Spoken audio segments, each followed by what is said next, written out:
믿는 집의 자녀들의 심각한 고민은 싸우면 안 된다. 지는 게 이기는 것이다. 사이좋게 지내야 한다라는 말이 머릿속에 새겨진 것입니다. 세뇌되다시피 된 탓에 괴롭힘을 당하거나 매를 맞으면서도 대항을 못하는 것입니다.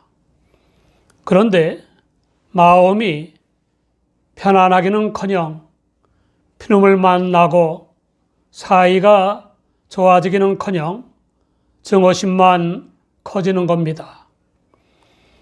베드로후서 2장 19절 후반을 보면 누구든지 지인 자는 이긴 자의 종이 됨이라 라고 했습니다.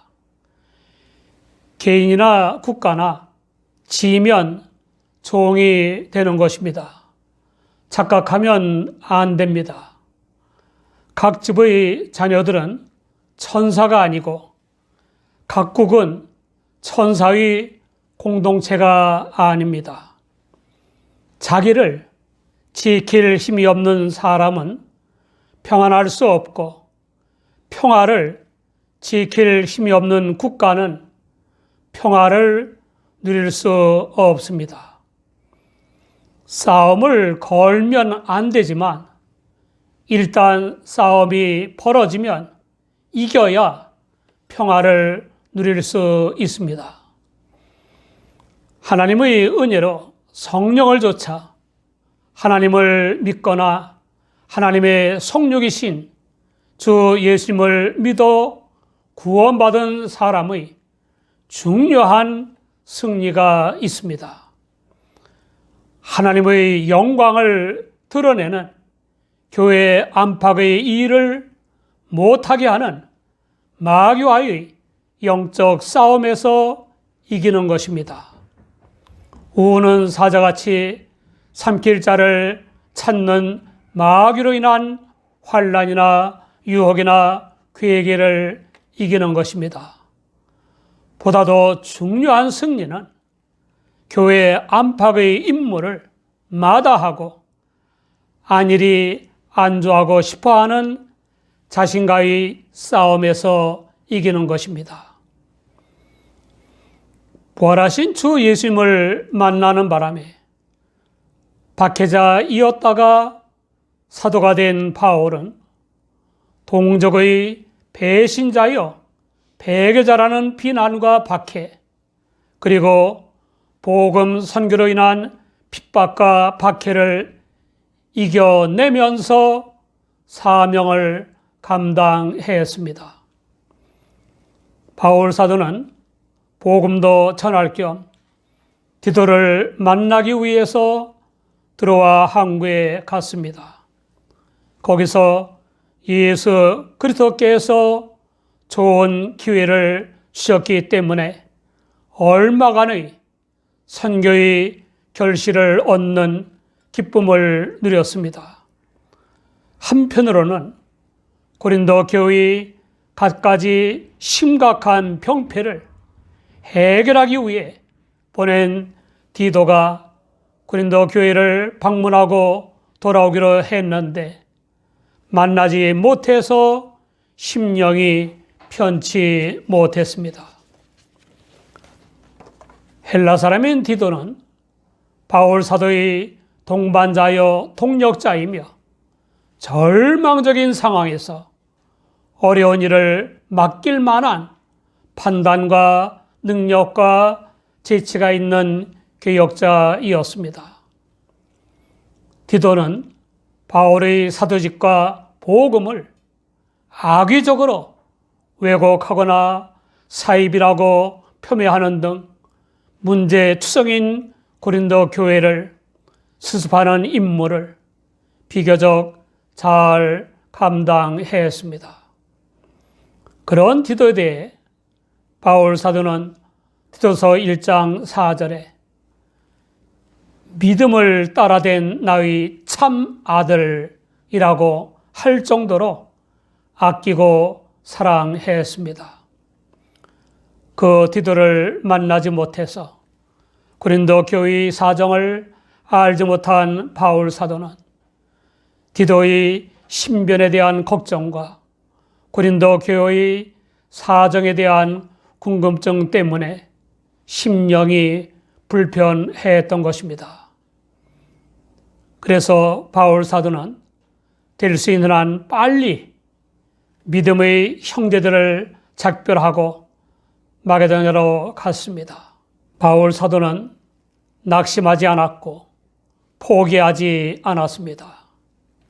도리어 그런 약점들을 지닌 그들로 하여금 이기게 하시는 하나님의 권능을 상기하면서 감사했습니다. 바울 사도는 불편한 심령과 디도에 대한 염려와 불안을 이기게 하시는 하나님께 감사했습니다. 또 복음 선교로 인한 핍박과 환난을 그리스도 안에서 이기게 하시는 하나님께 감사했습니다. 또한 하나님께서 언제 어디 어떤 상황에서나 항상 이기게 하심으로써 각처에 그리스도를 아는 냄새가 나게 하시는 것을 감사했습니다. 믿음으로 구원받은 우리도 계획이 무산되어 낙심될 때가 있습니다. 하나님의 일을 하다가 장애와 난관과 방해에 부딪혀서 포기하고 싶을 때가 있습니다. 하늘이 무너지는 것 같은 절망감에 짓눌릴 때가 있습니다. 바로 그 때야말로 예수 그리스도와 연합해 사는 우리를 반드시 이기게 하시는 하나님을 상기해야 합니다. 하나님께서는 믿는 우리로 하여금 이기게 하심으로써 곳곳에서 예수 그리스도를 아는 냄새인 구원의 진리를 알리십니다. 우리 모두 예수 그리스도 안에서 성령을 좇아 하나님의 말씀을 따라 생각하고 판단하고 행동함으로써 하나님의 선교 도구가 되어야 합니다. 예수 그리스도와 확고하게 연합된 우리의 내적 나약함이나 외적 고난은 하나님의 승리를 드러낼 좋은 조건입니다. 하나님께서는 종종 우리의 안팎에 있는 약함이나 장애나 고난을 없애주는 대신에 이기게 하십니다. 그렇게 우리를 성장케 하시고 우리의 믿음을 키우시고 복을 받게 하십니다.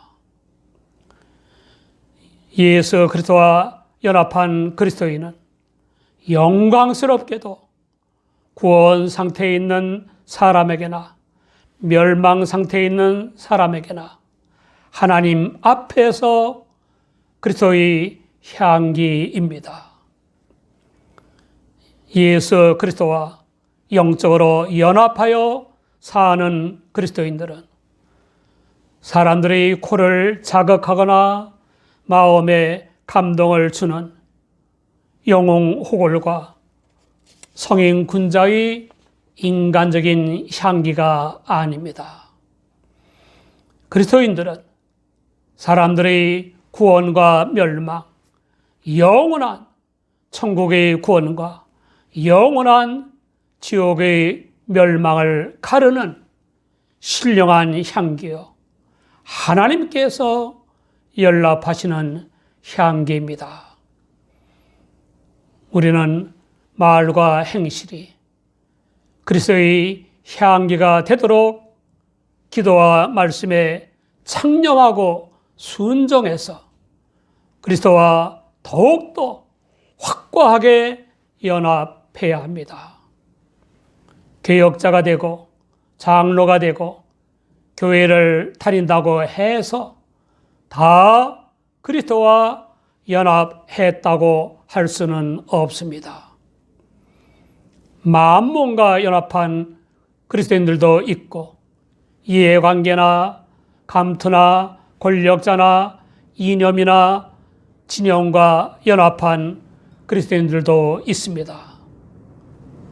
과거의 성공과 연합하거나 과거의 실패와 연합함으로써 현재의 은혜와 복 그리고 내일의 복된 약속을 놓쳐버리는 그리스도인들도 있습니다.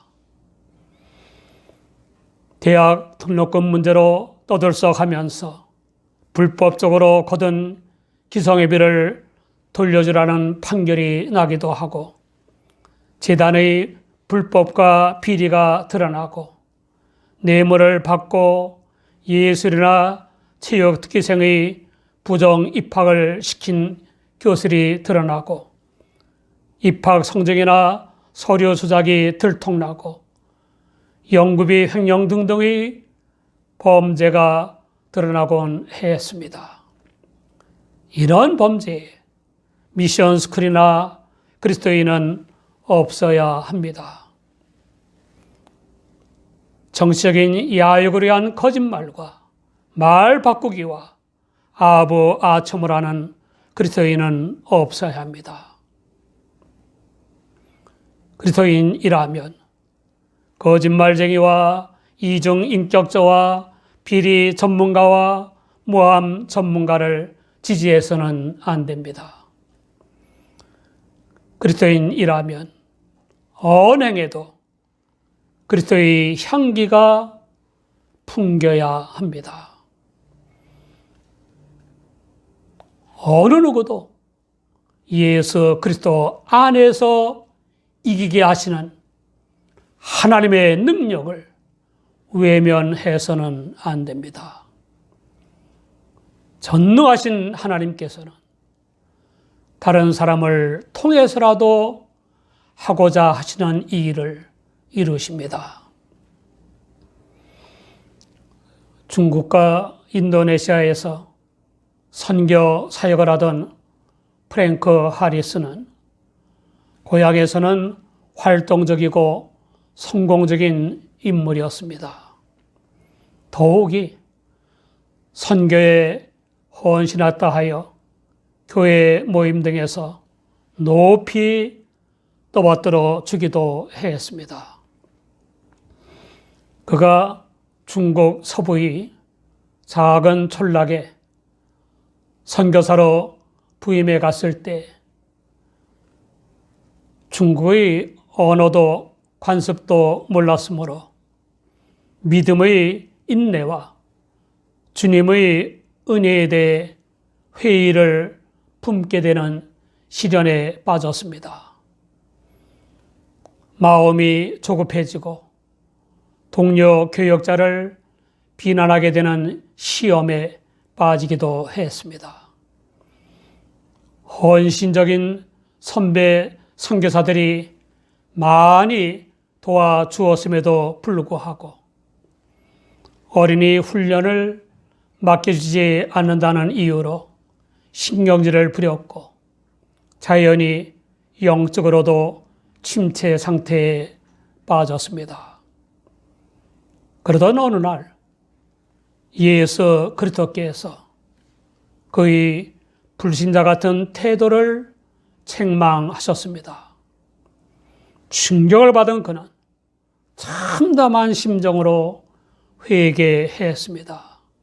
주님, 제 잘못으로 좋은 교인들을 쫓아도 집으로 돌아가야만 했습니다. 주님께서는 당연히 저를 쫓아보내야 되지 않겠습니까? 그때 그는 시시에게 가서 회개하라고 일러라 라고 하시는 주님의 음성을 느꼈습니다. 휘씨는 중학교에 뛰어난 영어 교사였으나 지독한 아편 중독자였습니다. 희씨에 대해 아는 것이 없던 그는 사람들에게 물어 희씨의 집을 찾아갔습니다. 얼마를 기다리고 있는데 희씨가 왔습니다. 용기를 내어 자초지종을 털어놓았습니다. 정말 놀라운 일이 벌어졌습니다. 회개라는 말을 듣자마자 희씨가 울음을 터뜨리면서 주님이 자기 생활 속에 들어오시기를 원했습니다. 그 이후로 죽을 때까지 아편에 손을 대지 않았고 그의 가정은 풍요롭고 윤택해졌습니다. 그런 체험을 한 프랭크도 영적 침체 상태에 빠진 자기를 이기고 인도네시아와 타이완 사역까지 훌륭하게 감당할 수 있었습니다. 로마서 8장 37절을 보면 그러나 이 모든 일에 우리를 사랑하시는 이로 말미암아 우리가 넉넉히 이기느니라 라고 했습니다. 바울 사도는 하나님께서 우리를 그리스도 안에서 이기게 하시는 결정적인 이유를 밝혔습니다. 순전히 복음을 전했다는 것입니다. 고린도 교회에 들어온 가짜 사도들을 비롯해서 바울 사도를 대적하는 자칭 지도자들은 복음에다가 사람들에게 익숙한 타종교의 교리나 인간의 힘과 노력과 양심 행위나 수양이나 율법 행위나 종교 행위 등으로 구원받는다고 하거나 복음에 혼합해서 가르쳤습니다. 물론 사람들에게서 포용적이라느니 너그럽다느니 통이 크다느니 종교인은 그래야 된다느니 편협하지 않아서 좋다더니 하는 칭찬을 들었습니다. 환호와 갈채, 돈과 명예도 얻었습니다. 그러나 바울 사도는 하나님의 말씀, 곧 복음을 혼잡하게 하지 않았습니다. 그는 예수 그리스도와 연합한 사도답게 하나님 앞에서 순수하고 완전함으로 하나님께 받은 복음을 전파했습니다. 사랑하는 여러분, 언제 어디 어떤 상황에서나 이기게 하시는 하나님을 확고히 믿고 기도하며 말씀에 창념하고 순종하여 이기는 삶을 살고 있습니까? 믿는 사람들이나 안 믿는 사람들이나 일하면서 살아가노라면 장애와 난간과 방해를 만날 때가 있습니다. 뜻과 계획과 경영이 무산되어 마음이 편안치 않을 때가 있습니다. 복음 선교를 비롯한 하나님의 일을 하는 것이라고 해도 별로 다를 바가 없습니다. 그런 때에 우리는 예수 그리스도 안에서 항상 이기게 하시는 하나님을 보여주어야 합니다. 구원 얻는 자들이나 망하는 자들에게 예수 그리스도의 향기를 풍겨야 합니다. 그리스도의 복음을 혼잡하게 하지 말고 순전함으로 드러내야 합니다.